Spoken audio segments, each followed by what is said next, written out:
Hello, everybody. Welcome back to Metahumanism podcast. Today, we will continue to examine the distinction between episteme and gnosis, which we started looking at in the last episode, and look at it from a more historical vantage point. If you're new to this podcast, my name is Bohdan, and this is the 12th episode of my podcast and the 4th episode on the subject of epistemology. And I'm wearing this highly appropriate t-shirt which says existentialist. It wasn't actually pre-planned, but we will talk about existentialism today briefly as we discuss epistemology. So the first theme I want to focus on today is peculiarly Western habit for binary thinking, in a particular subject-object dualism.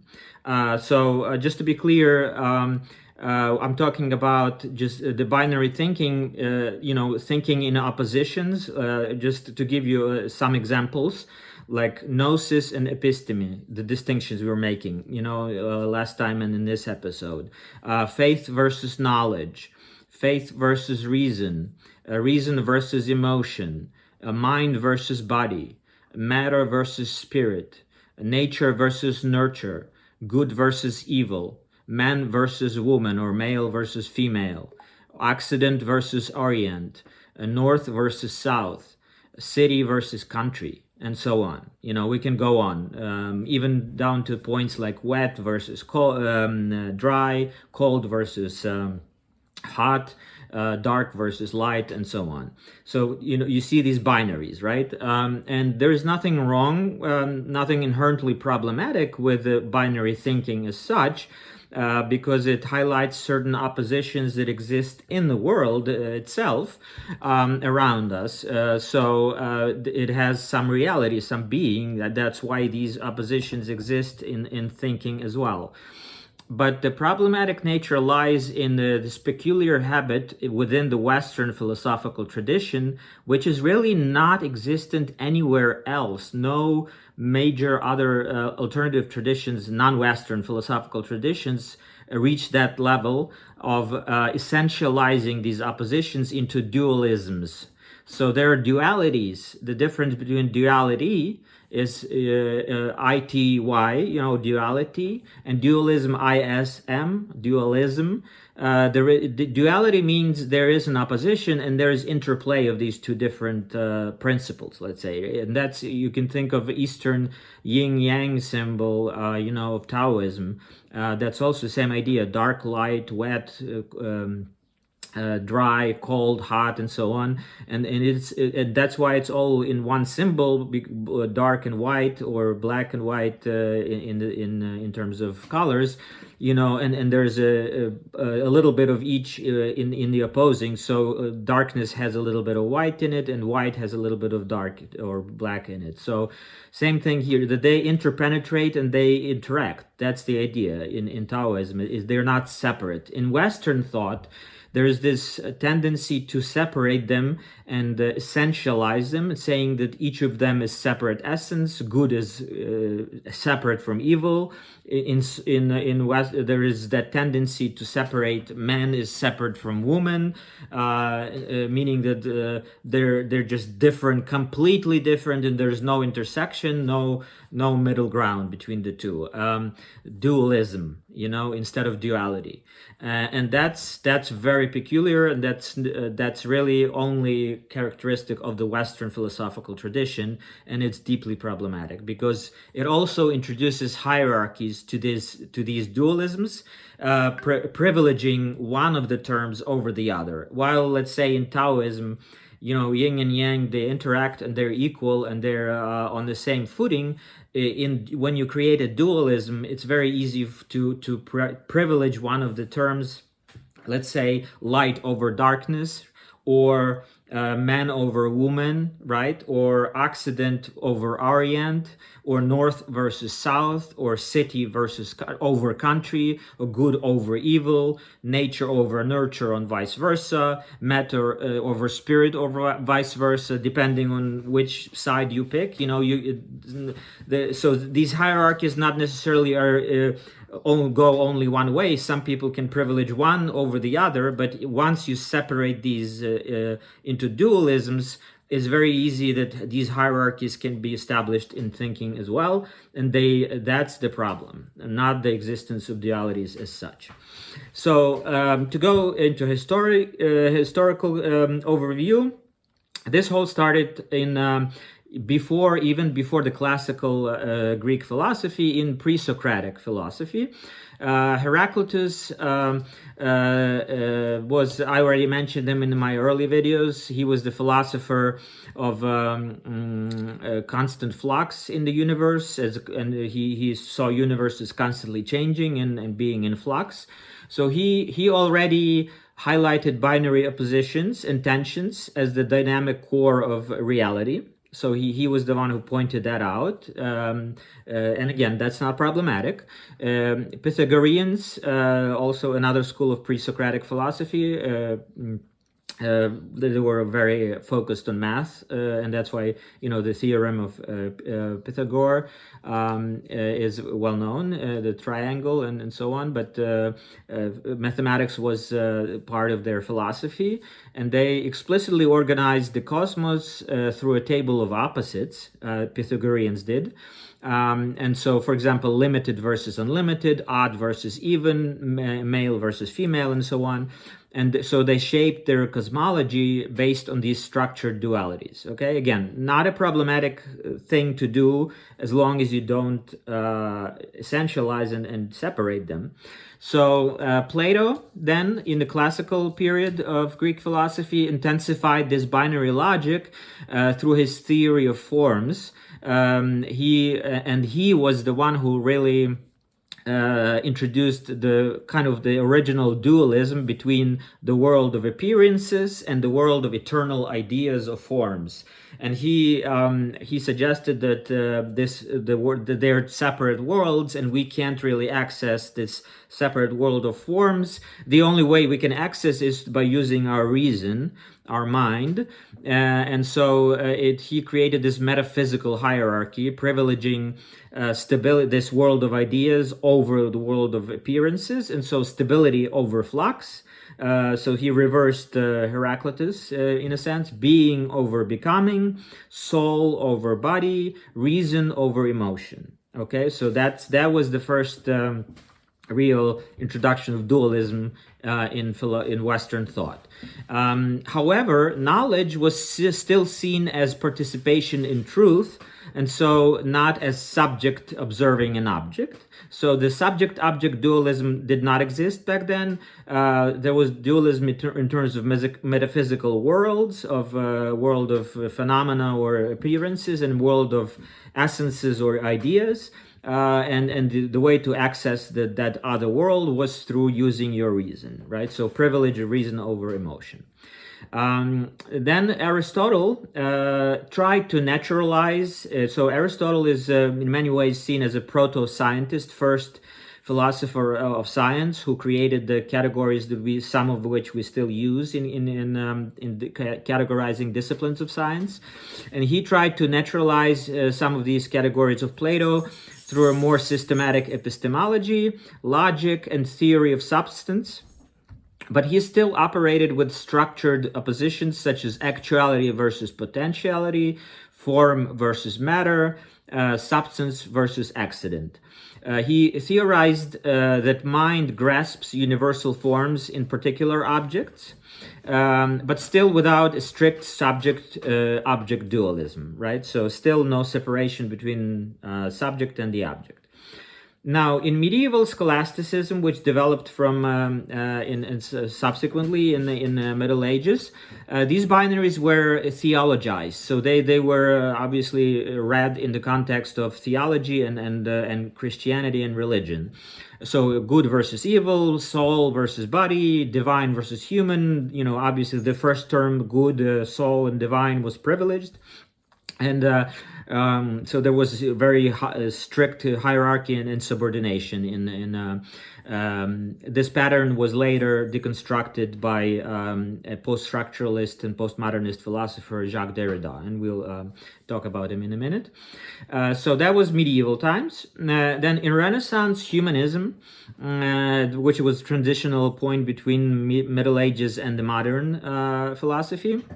We discussed that in previous episode, one of the introductory episodes I recorded.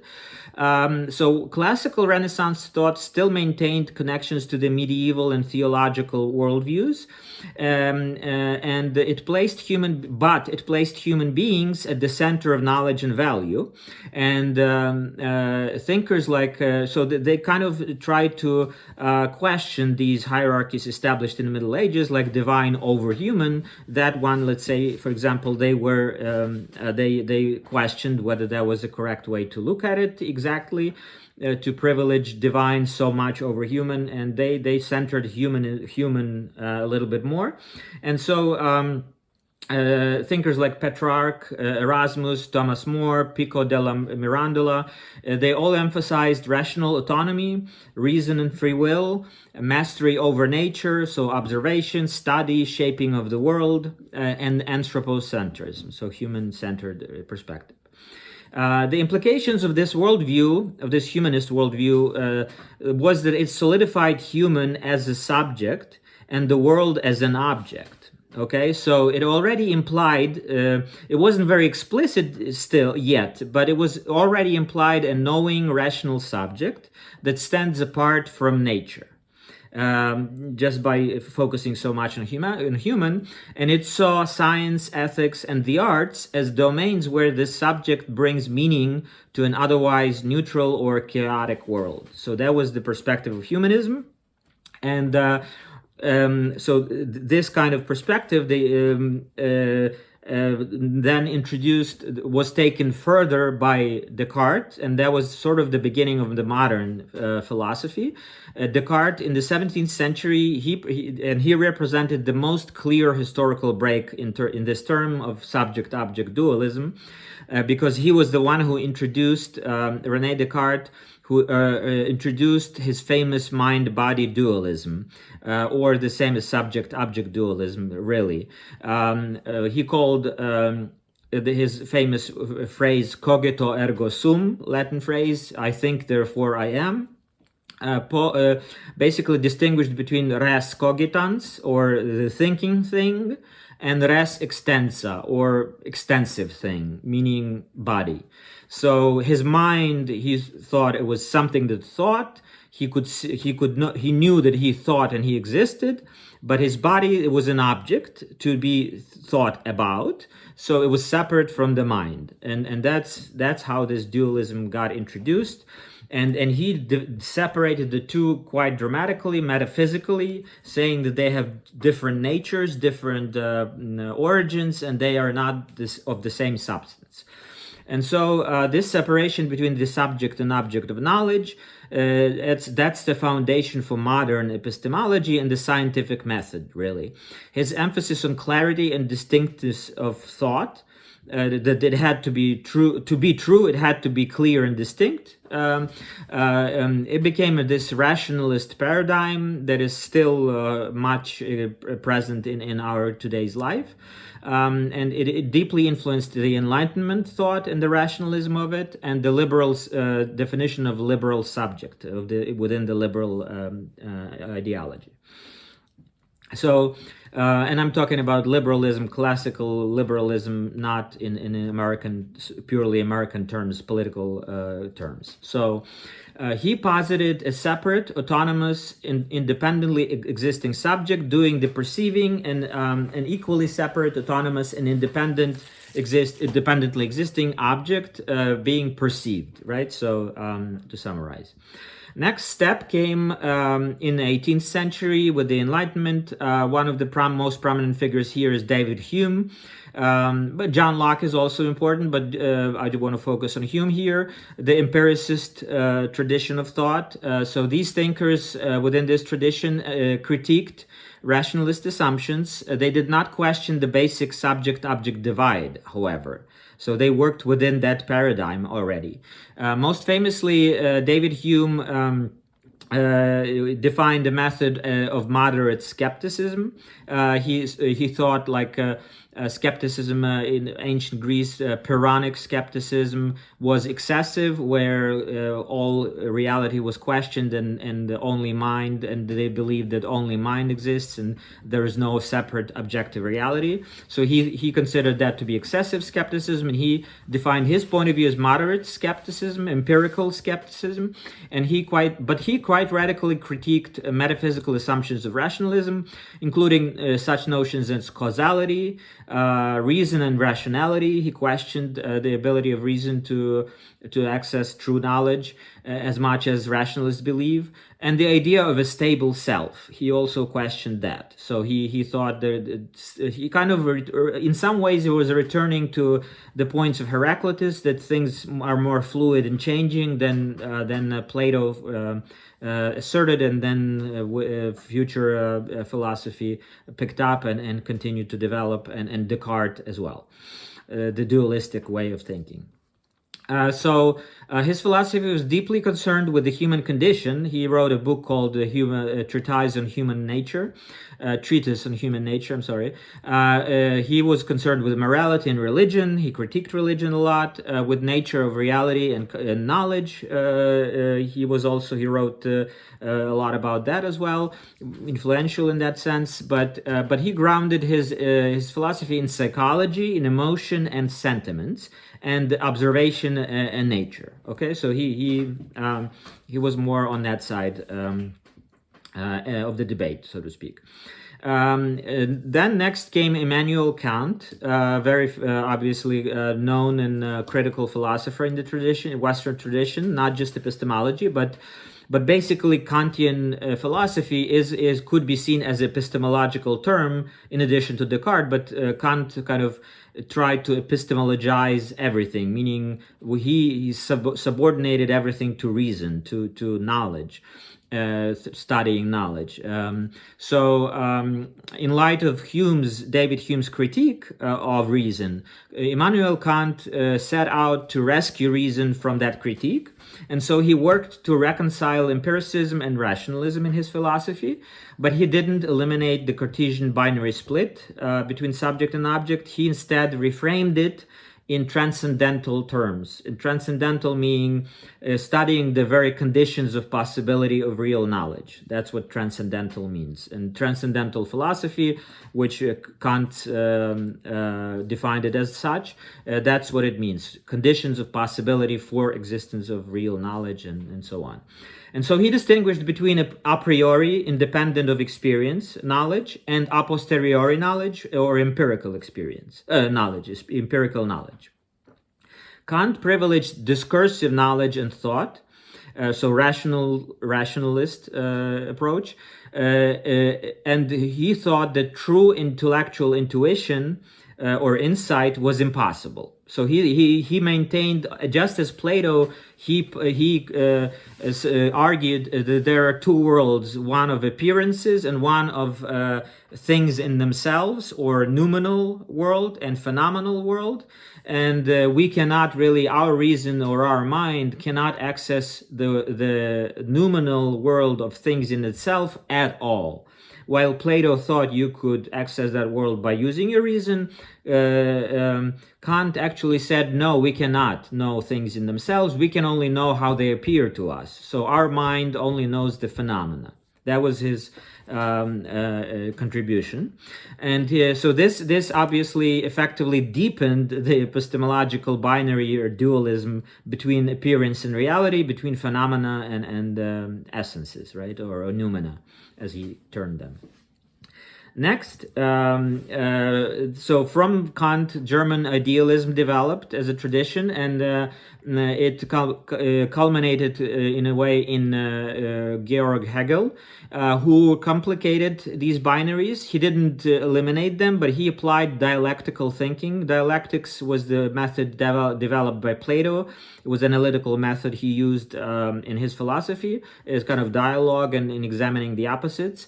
So Hegel revived that tradition of dialectic. That thought existed through medieval ages, also through Plato's influence. But Hegel kind of reworked it, and his dialectics is unique. And he wanted to move beyond these dualisms introduced by Descartes, and his dialectics was kind of a way to do that, to move beyond these dualisms. And so, in Hegelian method, dialectics, the opposite, which he called thesis and antithesis, produce a new synthesis. Their interaction of each other or negation of one another. So you have a thesis, then there is an antithesis. For example, rationalist thesis, empiricist antithesis, and then they interact in a way to produce a third term, which is a new synthesis, right? So, which was Kant. Kant's idea is to reconcile the two. So subject and object were seen as existing in a dynamic, evolving relationship in that philosophy. But even in that, even though it was tried to go beyond dualisms, even within this dialectical logic, there is this binary engine of historical development. So there's still this tendency to reduce reality to dual oppositions. When reality could be a lot more complicated than just dual things, right? So it still has this tendency to reduce things to two. It's more fluid than Cartesian dualism or scholastic metaphysics. Scholasticism was the medieval tradition growing out of Aristotle's thought. So their metaphysics was more rigid about substances and so on, essences. And Cartesian dualism was more rigid than Hegel's dynamic thought, but still there's this tendency towards separation still existed. Karl Marx was the next step. He took Hegel's dialectics, but inverted it. He applied it while Hegel was idealist. He was focused on spirit and mind and ideas. Marx famously was focused on material things, the material world, the economics, and focused on the means of production and who owned them. And he viewed history through this binary. So again, this is the tendency to see everything in two. So he reduced history to this binary opposition of two different classes, one bourgeoisie, one the other is proletariat, and that's it. That's how he saw history. There's only two classes and they interact, and so new synthesis would be, his view of communism would be a new synthesis.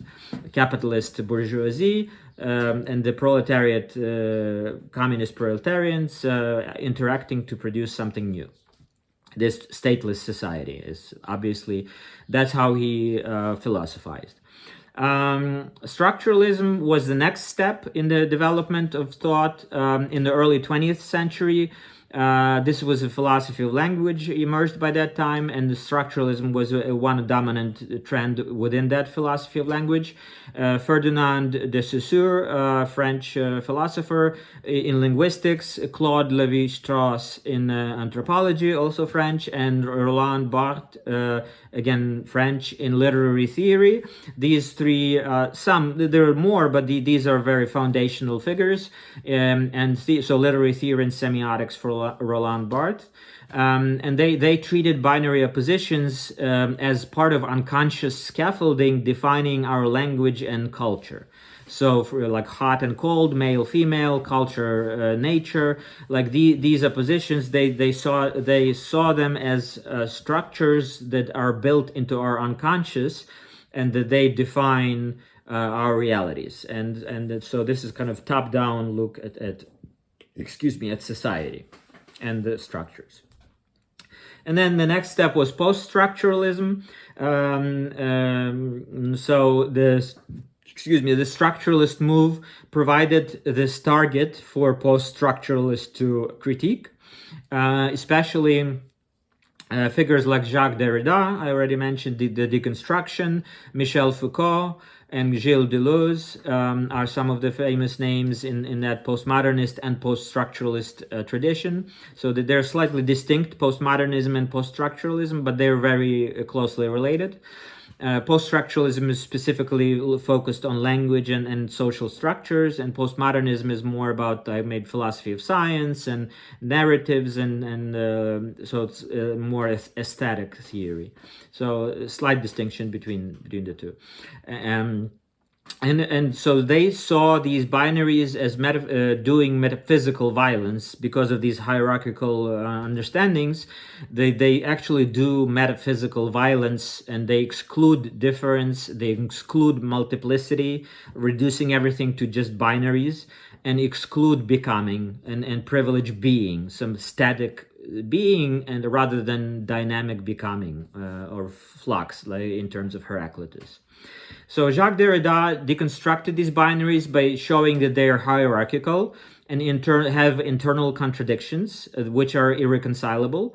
So like presence and absence is something he focused on, or speech and writing, the distinctions between speech and writing, and how one is privileged over the other, and he inverted that privilege, those hierarchies. Michel Foucault explored how binary categories like sane versus insane, reason versus unreason, normal versus deviant, male versus female, are historically constructed regimes of power and knowledge, as he theorized it. So they're historically determined ways of looking at things, and they are determined by how power and how knowledge is constructed and how they are exercised in society. And then Gilles Deleuze and Félix Guattari, they rejected binary logic entirely in favor of multiplicities, assemblages, rhizomes. Rhizome is like it's from biology, actually, a metaphor for how the mushrooms grow. Their roots, the mushrooms, their roots, they're called rhizomes because they kind of branch out through under the ground and create these vast networks underneath, through which they communicate, chemically and so on. It's a fascinating subject, but not for today. And so, and another concept they used was plane of immanence. Again, instead of binary logic, they talked about these things like multiplicities, planes of immanence, rhizomes, assemblages. Non-hierarchical structures that allow for difference to emerge and to express itself without opposition. So there is no violence, no hierarchies of one over the other, no reduction from multiple to just two, and so on. It's more there's more complexity to that thought, but I'm just summarizing it. So this postmodernism, post-humanism, post-colonialism, some of the related terms I've used before, these approaches to thinking deconstruct such binaries. They question them, and they deconstruct and show how they're problematic. And there are also a number of other non-dualist philosophical approaches, which I already mentioned, yin-yang, in the beginning of this episode. But there's also both Western and non-Western perspectives, which are non-dualist. They overcome these binaries and dualities, and they reformulate them, focusing more on relationships, on processes, on embodiment, networks, and material entanglements. So instead of separating them as essences of mind or versus body, or subject versus object, and so on. So that was just one story that I just gave you about how the epistemology developed historically. Now I want to give you another one which complements it. So another story is called Noetics. Noetics is the ontological study of the being of thought. So it looks at thinking, and it looks at it from the standpoint of what is the being of thought itself? What is the reality of thought, and how does it function, and what's the nature of thinking? So in my introductory videos, when I said that thought is a living thing and it moves, by that statement I was engaged. That was a noetic statement. I was talking about the being of thought. So it looks at how thought is. not just what it knows, so like subject and object, right? But what is thought in itself. What kind of being emerges from and through thinking, right? What is experientially and existentially.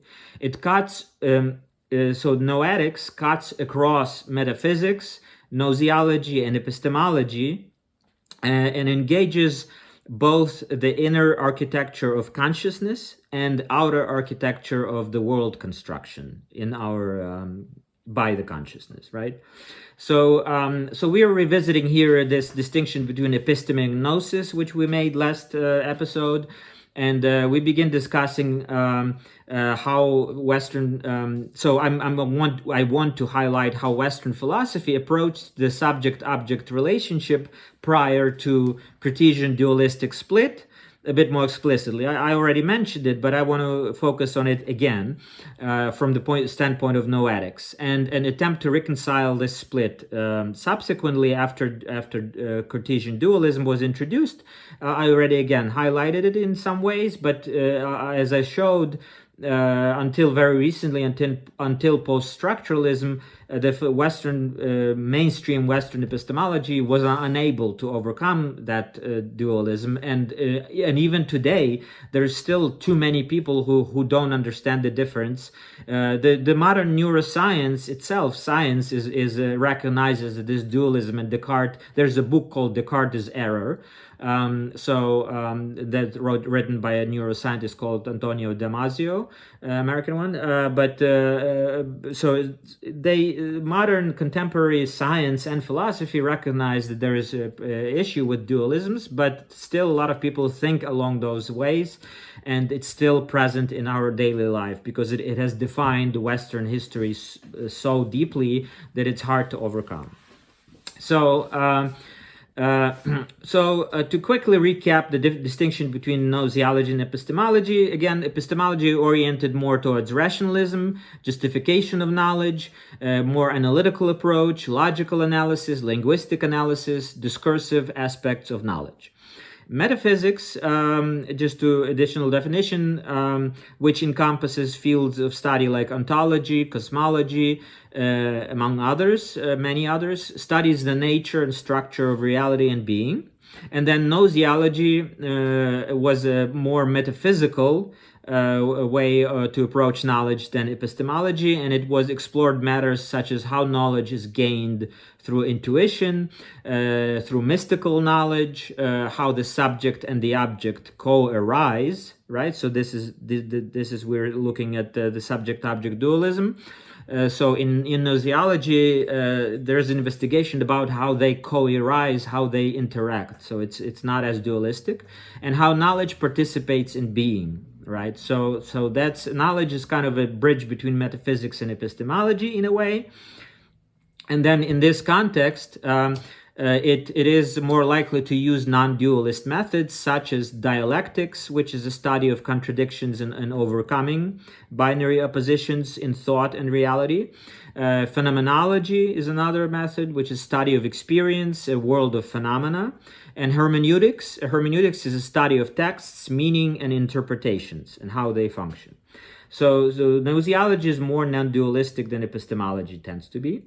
And then in this context, noetics, which is a new term I'm introducing, and that comes from Greek word noesis, meaning thinking or intellect. So it's a study of the mind's highest faculties, especially intuition, insight, and intellectual apprehension of truth. So it's beyond mere discursive reasoning. So epistemology is more about discursive knowledge, rationalist knowledge, scientific knowledge. And noetics, just much like gnoseology, is more about going beyond the discursive, not just focusing on the discursive dimension, but including other dimensions as well. And it focuses on how we come to know things through the intellect, especially non-empirically and non-logically, or so to speak, transcendent realities, right? So which transcend our experience. It offers a bridge between reason and mysticism, between philosophy and spirituality, and between contemplation and transformation, noetics. It is primarily ontological in how it functions. So gnoseology was more phenomenological, anthropological, and this is more ontological, although phenomenology is also part of it. But so again, when I say thought is living and it moves, that's an ontological statement about thinking, and it's noetic statement. So from the point of view of historical development, again, let's go through that process that I did in the first part of today's episode. Noetics was initiated by Plato and Aristotle, and it was systematized in the 13th century by Thomas Aquinas, an Aristotelian philosopher within Christianity. Subsequently was eclipsed by in 17th century by Descartes' dualism and his mechanistic naturalist philosophy. Mechanists viewed humans as biological machines and the universe as this giant mechanism made up of smaller parts, which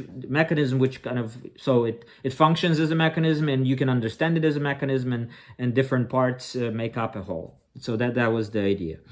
Again, which was critiqued, but that's not what we're going to be looking at today, but there's problems with that idea as well. The Newtonian kind of clockwork mechanism was the common metaphor for universe. Revived noetics was revived in contemporary philosophy in such traditions as phenomenology, existentialism, hermeneutics, postmodernism, and post-structuralism. So it became more relevant again. So let's begin. Plato, in his divided line, which is a Republic, the 6th chapter of Republic, he distinguished between akasia, which was illusion, dianoia, which was discursive reasoning, and noesis, or noesis, intuitive, direct knowledge of the forms, right? So the forms were the higher reality, the ultimate reality, the ideas of the forms, both words are used. So noesis or noesis was a way to access that knowledge of those forms, and it was higher than dianoia or just discursive reasoning, right? So, he favored the latter. This obviously the higher reason, the higher knowledge, accessing the ideal forms, and he distinguished between doxa, like orthodoxy, right? Doxa are opinions, and episteme was true knowledge of the forms. Episteme, right? So epistemology drives from that. I want to do a little cultural reference here, the movie Matrix. And in addition to this theory of forms and the divided line, there was also the very famous allegory of the cave, where so the Matrix kind of can be seen as using that allegory of the cave in its plot. The question of nature of reality and not knowing that reality is central to its plot, and that's what Plato talked about with his theory of forms and this other world. The virtual world of the Matrix is a simulation, right, versus the desert of the real, quote unquote, which Neo encounters when he's woken up and unplugged from the Matrix. So that you could see these two worlds, which is the simulation is the world of phenomena for Plato, and this desert of the real is the world. Well, in this case, that's the real world, but that's the ultimate reality of the Plato. That's a separate world, which is different but ideal. So the notion of the reality as we normally perceive without questioning it being something akin to a simulation comes actually from Jean Baudrillard, a French postmodern philosopher who wrote about simulation and simulacra. It's a famous book. It's referenced in the movie, actually. He wrote, but the idea clearly goes back to Plato. But the desert of the real comes from this Baudrillard's perspective, and he says there are two worlds in a way: one that is illusion, and another, a more real and true one, which is a desert, though. So Baudrillard talked about hyper reality, just like hypertext on an internet, for example. That is more real simulation that seems more real than the reality itself. So he talked about it differently than Plato did, but the idea of there being two worlds or two realities dates back to Plato, and in Plato it was a metaphysical distinction. He actually believed it's a separate world of ideas. And so the allegory of the cave is gaining knowledge about these ideas or ideal forms was as if like climbing out of the dark cave where you're living your whole life, thinking you know reality, but you only see some shadows, which are only merely simulacra or reproductions or fake copies of reality, and the true reality is outside the cave, where the sunlight is shining. The truth is obviously metaphor for sunlight is a metaphor for truth, for true knowledge of ideas and forms. And so the gaining knowledge is like climbing out of this dark cave of shadows of phenomena and opinions into the light of the true knowledge of ideas and forms. Next step was Aristotle, which I already mentioned, that he developed episteme further from Plato, and he focused on it as an empirical, demonstrable, systematic knowledge, systematized through scientific methodology. And so he became foundational, obviously, Aristotle did, as a future empirical naturalist science flowed out of his approach. And he also privileged discursive and a posteriori knowledge. But he also distinguished, Plato privileged the discursive knowledge. For him was not the highest form of knowledge, right? Again, to clarify. For Aristotle, focused more on the discursive knowledge, and he privileged that, but he also distinguished that nous, N-O-U-S, nous, this is from noesis of Plato, nous as an intuitive intellect, the mind, right? So, and the mind worked by abstracting universal truths or perceiving universal truths or forms in the particular objects. So it's not really separate realm of ideas for Aristotle, but he kind of reformulated this to dualism of Plato by saying that mind perceives something some essence in the objects that is more universal and transcends that object, right? So that's but it does so empirically by looking, observing, and studying the object. So grasping this nous or mind grasps the first principles. The basic what he called archai, so arche is archai. That's where archaeology or something that original or first principle or basic is grasped directly by the mind, nous, the highest, the intellect, beyond logic or induction. So you need to have that intellect grasp those first principles upon which you can then build science, right? So that he distinguished that process, and he distinguished between active intellect or nous poeticus and passive intellect or nous patheticus. So pathetic and poetic intellect.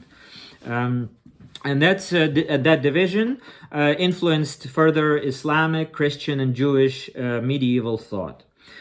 So in medieval philosophy, there were two major currents influenced by Plato and Aristotle. Neoplatonism, a philosopher called Plotinus, in the 3rd century emphasized mystical gnosis, which transcends rational discourse. So he kind of contraposed rational dialectics to mystical contemplation, like two different aspects of thinking.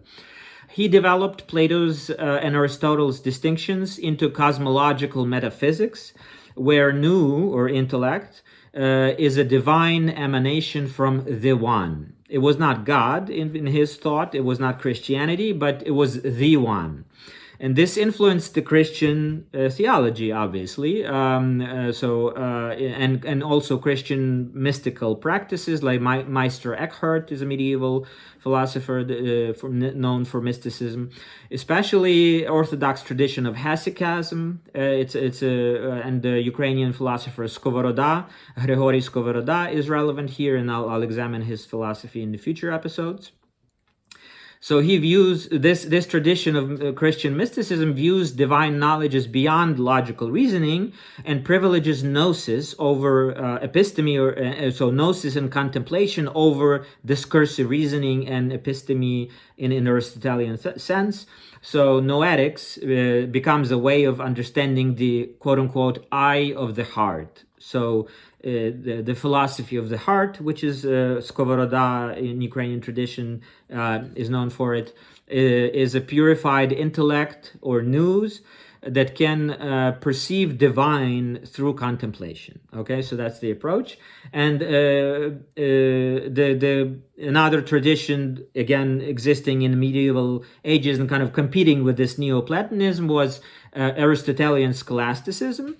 And Thomas Aquinas, as I mentioned him, in the 13th century, he synthesized this scholasticism, Aristotelian philosophy, and Christian theology, and adapted this Aristotelian naturalism and realism of scientific realism, and by privileging logic and dialectics as methods of thinking and inquiry, philosophical inquiry, and make it dependent on, but he made it dependent on divine illumination, right? That's the synthesis of between the philosophy of Aristotle and Christian theology. So this logic and dialectic was depending on divine illumination. So God was.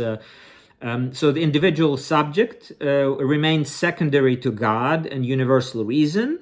But it did exist. So Aquinas preserved the scholastic distinction between intellectus, noetic insight, and ratio, or rational argument. But the rise of theological dogmatism subsequently began limiting theoretic noetic exploration. So the epistemology and more logical and rationalistic way of looking at things started to be becoming more predominant, or dogmatism, which is kind of not examining or exploring or looking into things, but just faith alone and just believing what you're told and clinging to dogma. So in Islamic philosophy, thinkers like Avicenna or Suhrawardi explored noetics as part of illuminationist and intellectual mysticism.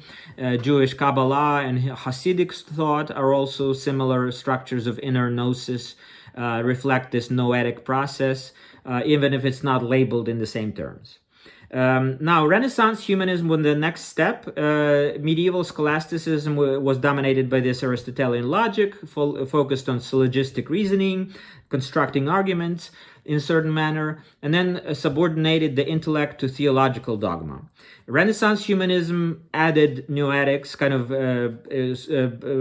refocused things on Platonist, Neoplatonist mysticism, so reoriented thinking towards Platonic illumination, mystical ascent, creative dynamic soul. So this shift reinvigorated the idea of knowledge as transformation, as not just accumulation. So a noetic view, deeply influential in early modern mysticism and even modern idealism.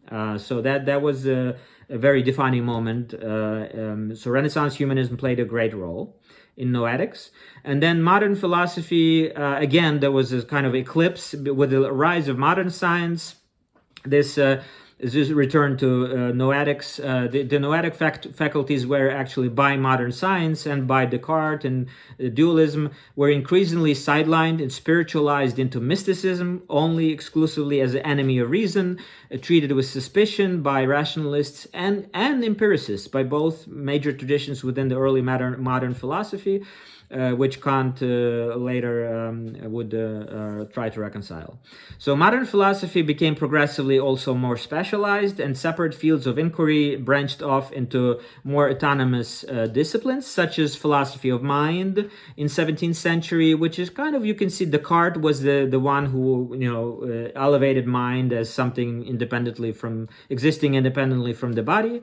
So that's the emergence of the philosophy of mind. Introspection studies consciousness and interior thought.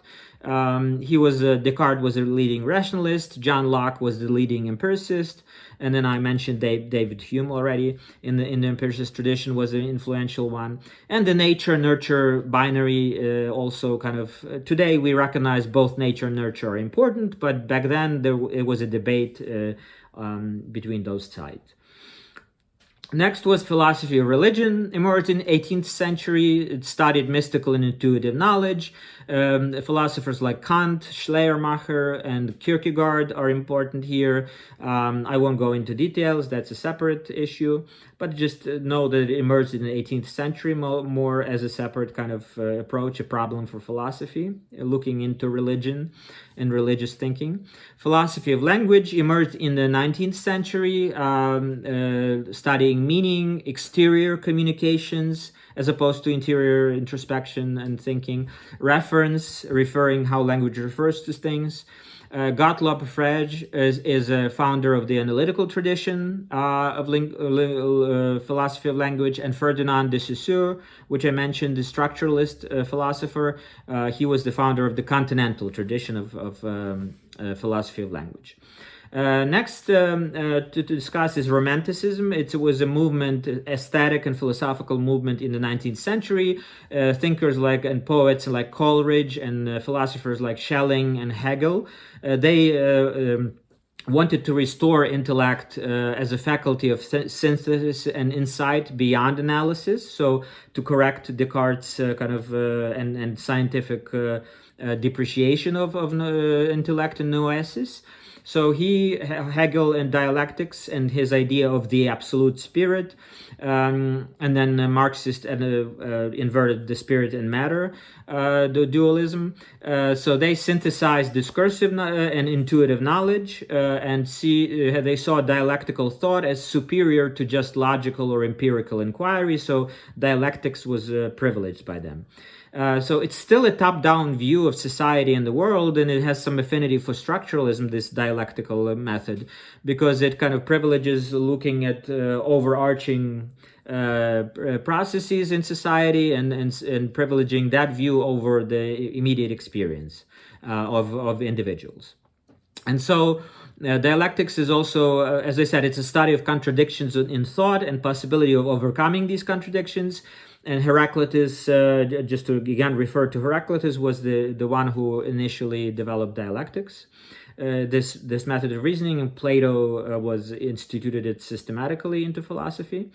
Next tradition to look in terms of modern philosophy is Phenomenology and Existentialism, which are closely related, although distinct traditions. Phenomenology and Existentialism represent a study of experience, the world of phenomena, but not in the same way as Kant meant them exactly, not exactly the same way at least. Embodied experience, so existential aspect, individual agency, so it's more of a bottom-up perspective to the structuralist or dialectical way of thinking. And Nietzsche was a precursor of both existentialism and postmodernism. So that's just another philosopher that was very influential. Henri Bergson, a French philosopher, he privileged intuition. And Alfred North Whitehead, a British philosopher, developed process philosophy. And both of them looked at intuition. They privileged intuition, duration, as opposed to clock time, duration like experience of time, and creative evolution. Thinkers like Edmund Husserl and Martin Heidegger, Phenomenology and Existentialism, combined in these, they reframed noetics in terms of consciousness and its intentionality. So consciousness always intends an object. When you think about something, you always think about something. And Dasein was Heidegger's term. Dasein, openness to being, and Dasein means being there in German, and that's his name of saying human being, Dasein. But it refers to human being as being in the world, so being there. So it's not a detached subject observing a world of objects, but already a being already situated in the world or thrown into the world at birth. It dwells, acts, interacts, relates meaningfully with the context of tools, concerns, and other beings. So very different, non-dualistic way of looking, ontological way of looking at things. Maurice Merleau-Ponty and Jean-Paul Sartre, again, Phenomenology, Existentialism, they explored pre-reflective awareness, so embodied kind of noesis. So before you start thinking, you already know things. You know how to walk. You learn, obviously not when you were born, you don't know how to walk, but you learn how to walk and you don't think about walking. It comes before you think. Your movement of your body comes before you think. You can think about it, but the movement itself is pre-reflective. It does not, like if you play a sport, you don't think about your movements. You learn how to do them, and then you practice them, and then you don't think, you just do them. So, and there's also relation to post-Soviet Ukrainian thinking in philosophy, thinkers like Miroslav Popovich or Yermolenko. It balances phenomenology, discursive epistemology, and a posteriori scientific methods. So it's kind of a dialogue of different approaches. Hermeneutics is another perspective I want to look at, and that study of text, interpretation, meaning, construction of meaning by reading and thinking. And in hermeneutics, meaning is never fixed, but it's shaped by historical contradictions and interpretive tensions. So interpretation is always in flux. It mirrors dialectics in some ways, but it looks at the textual interpretation. And thinkers like Hans-Georg Gadamer and his Truth and Method rejects rigid oppositions like subject versus object, showing how meaning arises in an evolving fusion of horizons, a concept that is inherently dialectical, but it's distinct.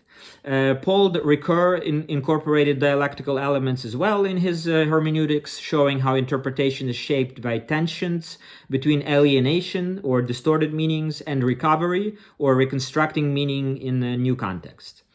So to summarize all of this, when dialectics emphasizes contradictions, phenomenology and hermeneutics both offer ways to resolve or go beyond those contradictions. Phenomenology avoids rigid binaries while showing how oppositions emerge from lived experience. So the body is both subject and object at the same time. I experience myself as both having a body and being a body.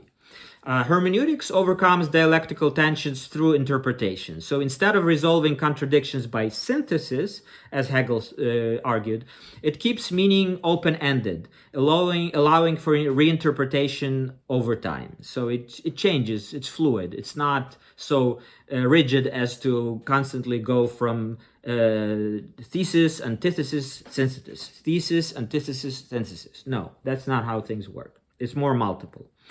All three of these philosophical traditions or methods, dialectics, phenomenology, and hermeneutics, different method, but they ultimately contribute to a richer understanding of reality. Phenomenology and existentialism ground us in lived experiences, avoiding abstract speculation.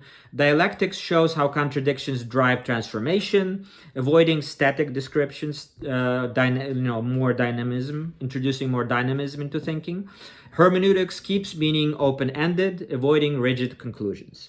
So modern thinkers tend to blend these different approaches, showing that experience is not neutral, like phenomenology, for example, argues. It is shaped by historical tensions, that's dialectics, and its meaning is always evolving through interpretation, and that's hermeneutics. And both philosophy of mind and language enrich epistemology and gnoseology both by exploring how we acquire and structure knowledge.